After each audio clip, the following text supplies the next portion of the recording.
Hi, I'm Jason Matthews, owner of Matthews Painting Company in Warsaw, Indiana. We continue our tutorial videos that we show all of our new employees that we train to become professional painters as well as repair drywall. This is our third video of repairing a stress crack. Our first two videos showed us laying the fiberglass mesh tape over the stress crack.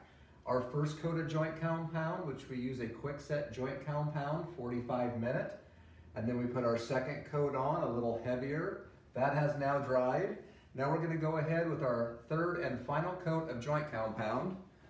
Our last coat was done with a 6-inch wide knife. We're now going to go up to an 8-inch wide knife.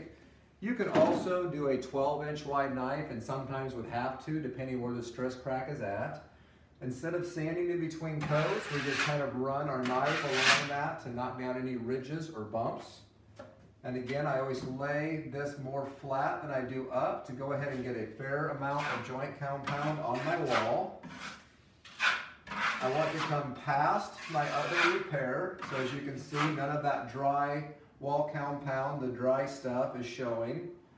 Now I'm going to go ahead and raise this up a little bit like we were showing on our last video to remove some of the compound and make the edges nice, like so.